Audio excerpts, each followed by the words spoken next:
आज हम शुरू करने वाले हैं अपना दूसरा चैप्टर गाउस नियम और उसके अनुप्रयोग। तो इसमें हमें गाउस नियम पढ़ना है और उसके कुछ अनुप्रयोग पढ़ने हैं, लेकिन उससे पहले भी कुछ टॉपिक हैं जो गाउस नियम पढ़ने से पहले ज़रूरी हैं, उनके बारे में बातें करेंगे। सबसे पहले मैं बात करूँगा क्षेत्रफल के बारे में, क्षेत्रफल सदिश। देखिए बड़ा अजीब सा टॉपिक है ये क्षेत्रफल सदिश। क्षेत्रफल सदिश, इसमें जो बात समझने वाली है वो क्या है, ध्यान से देखिएगा। हमने अब तक 11th क्लास में पढ़ा था कि राशियां सदिश और अदिश दो प्रकार की होती हैं दिशा के आधार पर, लेकिन हम यहाँ बात करेंगे कि क्षेत्रफल जो होता है वो अदिश राशि होता है। क्षेत्रफल क्या होता है? अदिश राशि होता है, लेकिन हम यहाँ क्षेत्रफल को सदिश राशि मानेंगे। हम यहाँ क्षेत्रफल को क्या मानने वाले हैं? सदिश मानने वाले हैं। क्षेत्रफल को क्या मानेंगे? सदिश राशि मान लेंगे। क्षेत्रफल सदिश होगा तो अपन बात करते हैं, यदि क्षेत्रफल सदिश होगा यानी कोई भी सदिश होता है उसमें दो बातें होती हैं, एक तो परिमाण होता है, एक दिशा होती है। क्षेत्रफल में दो बातें होती हैं, परिमाण और दिशा। यदि क्षेत्रफल सदिश है तो उसका परिमाण क्या होगा और उसकी दिशा क्या होगी? तो ध्यान रखिए, क्षेत्रफल का जो क्षेत्रफल सदिश, पूरा नाम इसको बोलेंगे क्षेत्रफल सदिश का परिमाण क्षेत्रफल के ही बराबर होता है। जो हमारा क्षेत्रफल का मान होगा, जो पृष्ठ का क्षेत्रफल होगा, उसी के बराबर क्षेत्रफल सदिश का परिमाण होगा। यानी परिमाण तो उतना ही होगा जितना क्षेत्रफल होगा, लेकिन उसकी दिशा क्या होगी? पृष्ठ के लंबवत होती है। पृष्ठ के क्या होती है? लंबवत होती है। तो बात करें अपने क्षेत्रफल क्या होता है? क्षेत्रफल अदिश राशि होती है। क्षेत्रफल अदिश राशि होती है, ये बात थी। लेकिन हम यहाँ क्या करेंगे? क्षेत्रफल को सदिश राशि माना जा सकता है जब हमें ज़रूरत हो, तो हम यहाँ लिखेंगे क्षेत्रफल सदिश राशि माना जा सकता है। सदिश राशि माना जा सकता है। अतः क्षेत्रफल सदिश, अतः क्षेत्रफल सदिश का परिमाण, सदिश का परिमाण पृष्ठ के क्षेत्रफल के तुल्य होता है।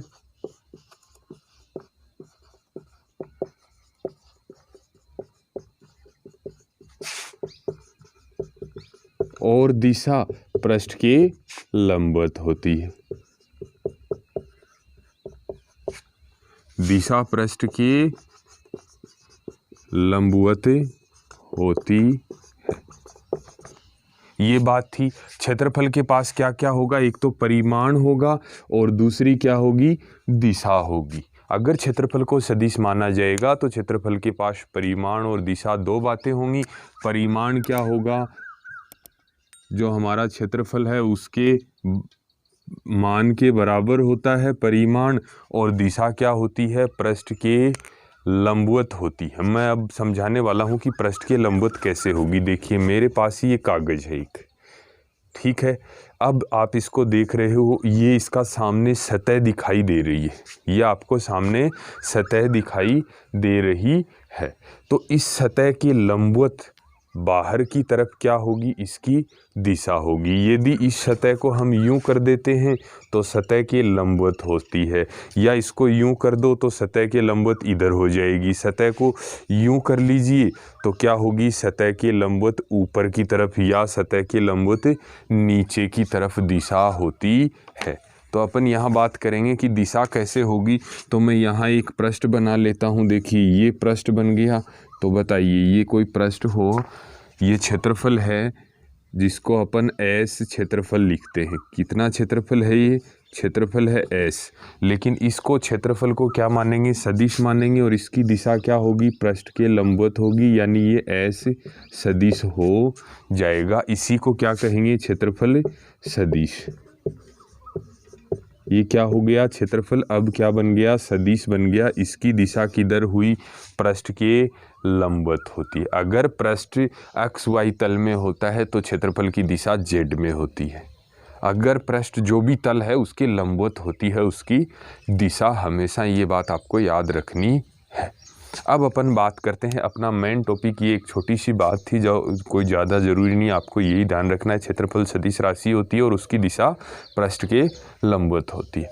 अब अपन बातें हैं अपनी मेन बात पर। अपना मेन टॉपिक स्टार्ट होता है विद्युत फ्लक्स से। विद्युत फ्लक्स, ये अपना मेन टॉपिक स्टार्ट होता है। इसके बारे में अपन बात करने से पहले कुछ बातें पीछे से रिलेटेड हैं जो हम पढ़ने वाले हैं। पीछे हमने क्या क्या पढ़ा था उसके बारे में बात कर लेते हैं। हमने पढ़ा था कि विद्युत क्षेत्र को प्रदर्शित करने के लिए कुछ काल्पनिक रेखाएं खींची जाती हैं जिनको क्षेत्र रेखा कहते हैं। यानी कि विद्युत क्षेत्र को जब भी हम किसी रूप में व्यक्त करेंगे, प्रदर्शित करेंगे, तो उसके लिए क्षेत्र रेखाएं खींची जाएंगी। जहां विद्युत क्षेत्र उपस्थित होगा वहां क्षेत्र रेखाएं भी होने वाली है। ये बात हमने पढ़ी थी। यानी कि यहाँ कोई भी विद्युत क्षेत्र मौजूद है, उपस्थित है। यहाँ क्या है, विद्युत क्षेत्र उपस्थित है। इसका मतलब ये हुआ कि यहाँ क्षेत्र रेखाएं भी होंगी और इन क्षेत्र रेखाओं को हम रेखा और उसके ऊपर एरो का चिन्ह लगा करके व्यक्त करने वाले हैं। यानी कि ये क्या हुआ, हमारा क्षेत्र रेखाएं हुई। इसका अर्थ यहाँ पे कोई ना कोई विद्युत क्षेत्र है। मान लिया विद्युत क्षेत्र का मान कितना है, ई सदिश है। कितना है, ई सदिश है। अब क्या करते हैं, यहाँ पे कोई ना कोई क्षेत्रफल सदिश रखते हैं। याद रखो क्या रखेंगे, इसमें हम क्षेत्रफल सदिश रखेंगे। तो मैंने ये रख दिया, देखो ये कोई ना कोई क्षेत्रफल रख दिया जिसकी दिशा किधर होगी, ये यूं रखा है तो इसकी दिशा क्या होती है, पृष्ठ के लंबवत होती है। यानी ये दिशा किसकी हुई, क्षेत्रफल सदिश एस की दिशा हो गई। ये क्या हो गई, क्षेत्रफल सदिश एस की दिशा हो गई। ये विद्युत क्षेत्र की दिशा हो गई। दोनों के बीच में जो कोण है वो कितना है, थीटा है। अब ध्यान से देखिए, विद्युत क्षेत्र मौजूद था। यहाँ पर क्या मौजूद था, विद्युत क्षेत्र उपस्थित था और उस क्षेत्र में हमने क्या रख दिया, सदिश क्षेत्रफल रख दिया। तो सदिश क्षेत्रफल के अंदर से क्या गुजर रही है, क्षेत्र रेखाएं गुजर रही हैं। देखो ये क्षेत्रफल के भीतर से गुजर रही हैं। इन क्षेत्र रेखाओं की संख्या को ही विद्युत फ्लक्स कहते हैं। हमने क्या पढ़ा, किसी विद्युत क्षेत्र में रखे सदिश क्षेत्रफल के अंदर से गुजरने वाली क्षेत्र रेखाओं की संख्या को ही विद्युत फ्लक्स कहते हैं। देखिए ये बात हम लिखेंगे।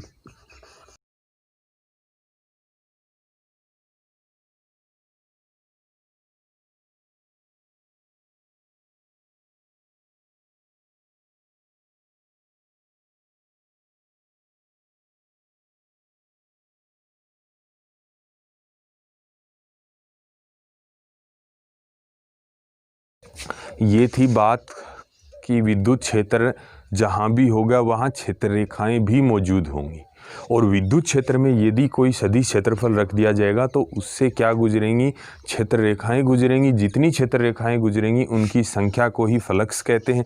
दूसरी बात, फ्लक्स को क्या कहते हैं, फाई से व्यक्त किया जाता है और ये विद्युत फ्लक्स है यानी phi E. Electricity flux, electric flux, E का मतलब इलेक्ट्रिक फ्लक्स होता है, इसलिए इलेक्ट्रिक को ई से लिख देते हैं, फाई ई यानी इलेक्ट्रिक फ्लक्स। और दूसरी बात, ये जो फ्लक्स होता है ये अदिश राशि होती है। अब अपन बात करेंगे कि हमने यहाँ क्या क्या किया। ध्यान से देखिए, हमारे पास क्या है, यहाँ देखो ये समांतर और समान दूरी पर क्षेत्र रेखाएं खींची गई हैं। इसका मतलब यहाँ क्या बनाया हमने, कोई सम विद्युत क्षेत्र। तो क्या लिखेंगे, माना किसी सम विद्युत क्षेत्र में, किसी सम विद्युत क्षेत्र में कोई सदिश क्षेत्रफल, कोई सदिश क्षेत्रफल एस सदिश रखा हो, तो अगर कोई एस सदिश क्षेत्रफल रखा हो तो क्या होगा, ध्यान से देखिए। यहाँ ये सदिश क्षेत्रफल रखा है एस, और ये कहाँ रखा है, ये वाला जो हमारा क्षेत्रफल है ये कहाँ रखा है, विद्युत क्षेत्र के अंदर रखा है। अंदर जब भी रखा होगा तो ध्यान दीजिएगा, विद्युत फ्लक्स जो होती है फाई ई, उसका मान कितना होता है, विद्युत क्षेत्र की तीव्रता ई और क्षेत्रफल सदिश एस दोनों के बिंदु गुणनफल डॉट गुणा के बराबर होता है। तो क्या लिखेंगे, हो तो विद्युत फ्लक्स का मान, ये बात आपको याद रखनी है, विद्युत फ्लक्स का मान विद्युत क्षेत्र सदिश व क्षेत्रफल सदिश के बिंदु गुणनफल या इसको अदिश गुणनफल भी बोलते हैं, अगर आपको याद हो तो।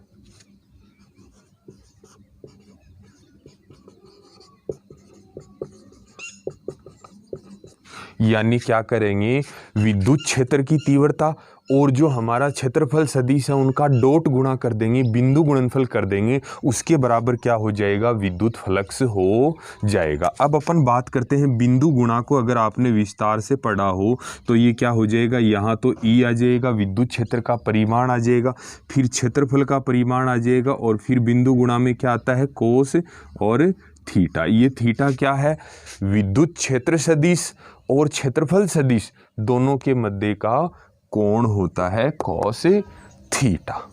तो ये बात थी विद्युत फ्लक्स के बारे में, ये बात यहाँ तक आपको लिखनी है।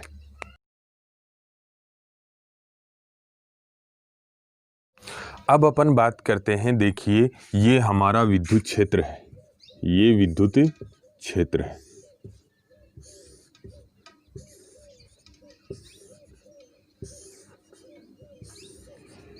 इस विद्युत क्षेत्र का मान कितना है, ई सदिश। इसमें कोई भी क्षेत्रफल रखा है, ये पूरा क्षेत्रफल कितना है, एस सदिश है ये क्षेत्रफल, और इसकी दिशा इधर हो जाएगी, क्षेत्रफल की दिशा किधर होगी, ये हो जाएगी। ये हमारे पास क्या है, कंप्लीट क्षेत्रफल है, पूरा क्षेत्रफल हमारा कितना है, एस है। अब अपन बात करते हैं कि इसके भीतर से जो भी रेखाएं गुजरती हैं उनकी संख्या को ही हम क्या कहते हैं, विद्युत फ्लक्स कहते हैं। इसके अंदर से जो भी रेखाएं गुजर रही हैं उनकी संख्या को ही हम क्या कहते हैं, विद्युत फ्लक्स कहते हैं। ये बात हमने पढ़ी है। अब यहाँ गौर करके मेरी बात को सुनोगे, यदि ये क्षेत्रफल बड़ा कर देंगे तो इसमें बहुत सारी क्षेत्र रेखाएं गुजरेंगी, तो फ्लक्स का मान बहुत ज़्यादा हो जाएगा, हाई होगा। बड़ा क्षेत्रफल लेंगे तो बहुत सारी क्षेत्र रेखाएं उसके भीतर से गुजर जाएंगी। यदि क्षेत्रफल छोटा लेंगे तो उसके अंदर से क्षेत्र रेखाएं कम गुजरेंगी, थोड़ी संख्या में गुजरेंगी क्षेत्र रेखाएं, तो फ्लक्स का मान भी कम होगा। तो हम क्या करते हैं, ध्यान से देखिए, इस क्षेत्रफल का एक छोटा सा भाग ले लेते हैं, अल्प क्षेत्रफल ले लेते हैं। यदि अल्पांश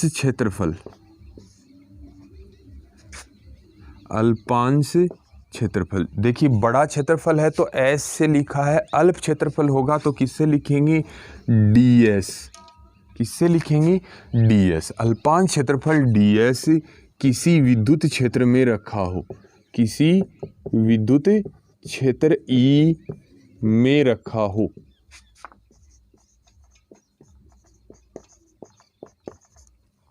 ध्यान से देखिए, हमारे पास बड़ा क्षेत्रफल S नहीं है, क्या है, एक छोटा सा, यानी हम इसका एक छोटा सा भाग ले लेते हैं, ये वाला क्षेत्रफल हमारा कितना हो गया, ds हो गया।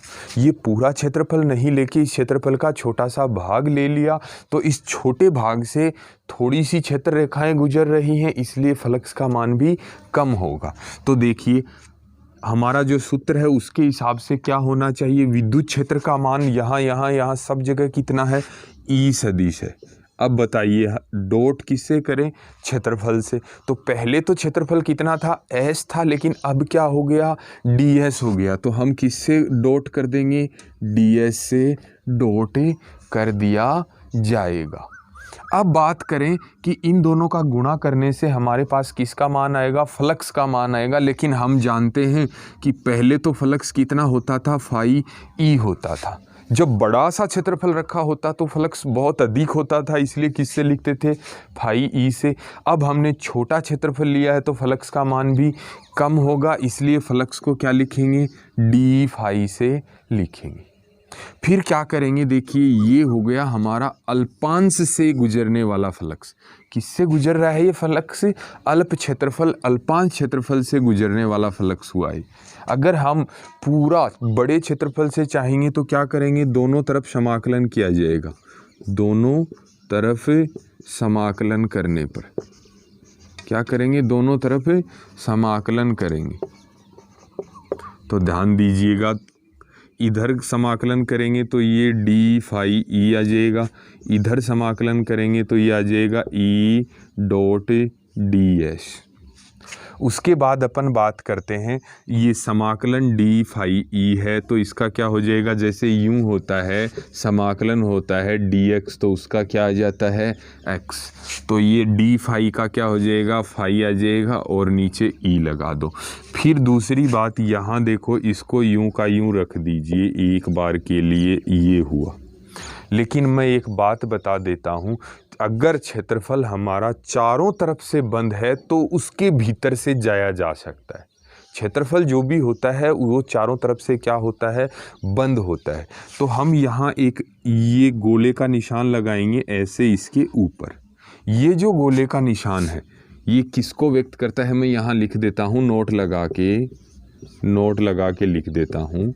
ये जो गोला है ये वाला, ये क्या बताता है, बंद पृष्ठ को व्यक्त करता है। किसको व्यक्त करता है, बंद पृष्ठ या बंद क्षेत्रफल को व्यक्त करता है। किसको व्यक्त करता है, बंद क्षेत्रफल, यानी जो हमने पृष्ठ लिया है वो चारों तरफ से क्या है, बंद होता है। तो ये हुआ। या फिर इसको और थोड़ा सा खोलना चाहो तो यहाँ ई डी एस कोश थीटा लिख सकते हो, किसका मान, फाई ई का मान। तो ये फ्लक्स का फॉर्मूला है, ये भी फ्लक्स का है। और इससे पहले भी हमने एक फॉर्मूला पढ़ा है जो फ्लक्स का है, वो क्या पढ़ा था, इससे पहले जो पढ़ा था वो मैं अलग से लिख देता हूँ। यहाँ पे क्या पढ़ा था, phi e equals to e vector dot s vector. ये भी किसका सूत्र है, विद्युत फ्लक्स का। ये है अल्पांश से गुजरने वाला फ्लक्स और ये हो गया संपूर्ण फ्लक्स का मान।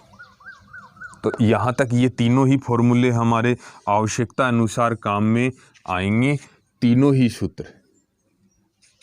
उसके बाद अपन बात करेंगे विद्युत फ्लक्स का मात्रक और विमा क्या होती है। देखिएगा,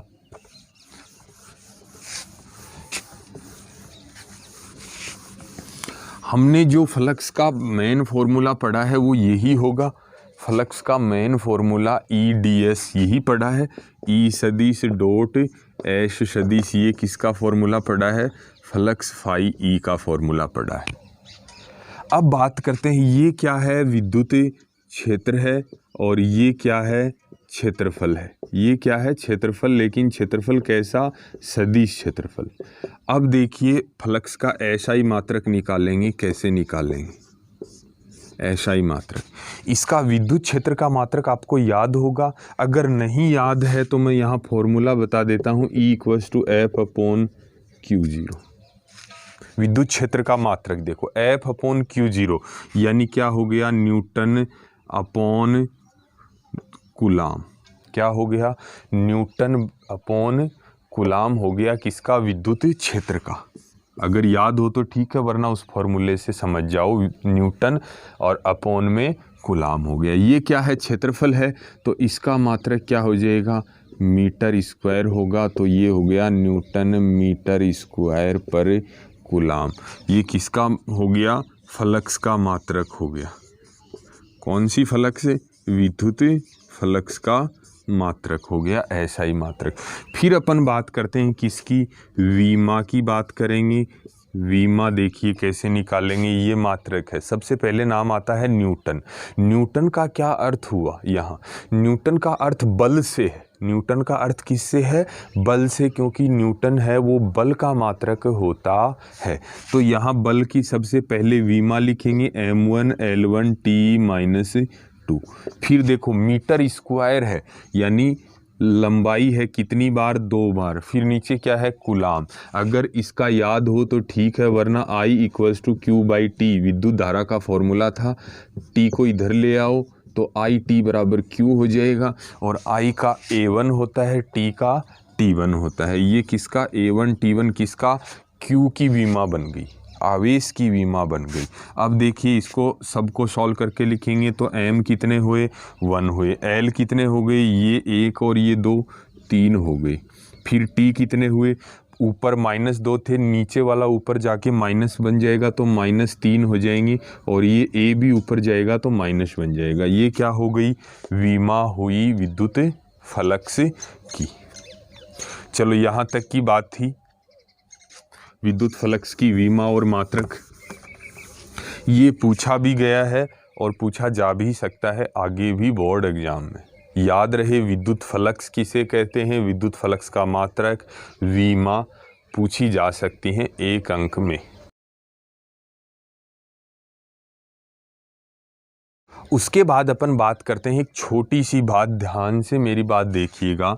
ये कोई भी बंद क्षेत्रफल है, ये क्या है, क्षेत्रफल है जो चारों तरफ से क्या है, बंद है। इसमें क्षेत्र रेखाएं प्रवेश भी कर रही हैं और इससे बाहर भी निकल रही हैं क्षेत्र रेखाएं। ध्यान रहे, जितनी क्षेत्र रेखाएं प्रवेश कर रही है उतनी ही रेखाएं बाहर भी जा रही हैं। इसका मतलब फ्लक्स मान क्या होगा, 0 आएगा, क्योंकि इसमें से कुल क्षेत्र रेखाएं कितनी गुजर रही हैं, जितना इसके अंदर जा रही हैं उतना ही इससे बाहर निकल रही हैं, जितना अंदर जा रही हैं उतना ही बाहर निकल रही है। इस कारण क्या हो जाएगा, विद्युत फ्लक्स का कुल मान क्या हो जाएगा, 0 हो जाएगा। उसके बाद अपन बात करें, यदि केवल और केवल प्रवेश करें क्षेत्र रेखाएं, इसके अंदर जाएं, जब इसके अंदर घुस रही हों क्षेत्र रेखाएं चारों तरफ से, बाहर ना निकल रही हों, या कुल जोड़ करेंगे तो अंदर जाने वाली आएंगी, ऐसी स्थिति में फ्लक्स का मान क्या होगा, ऋणात्मक होता है। ऐसी स्थिति में फ्लक्स क्या होती है, ऋणात्मक होती है। और यदि कोई भी क्षेत्रफल हो, उससे क्षेत्र रेखाएं बाहर की तरफ उत्सर्जित हो रही हों, तो फ्लक्स का मान क्या आएगा, धनात्मक आएगा। तो क्या होगा, फ्लक्स का मान धनात्मक होगा। ये बात थी विद्युत फ्लक्स के बारे में। पूरा डिटेल से हमने पढ़ा, एक एक बात। क्षेत्रफल सदिश क्या होता है, फ्लक्स किसे कहते हैं, फ्लक्स का सूत्र क्या होता है, विद्युत क्षेत्र और क्षेत्रफल सदिश के बिंदु गुणनफल के बराबरी क्या होता है, फ्लक्स होता है। फिर हमने उसमें अल्पांश लेके अल्पांश का भी सूत्र निकाला और एक समाकलन वाला भी सूत्र फिर उससे निकाला। फिर मात्रक विमा भी पढ़ी, और कब फ्लक्स धनात्मक होगी कब ऋणात्मक होगी ये भी हमने जाना।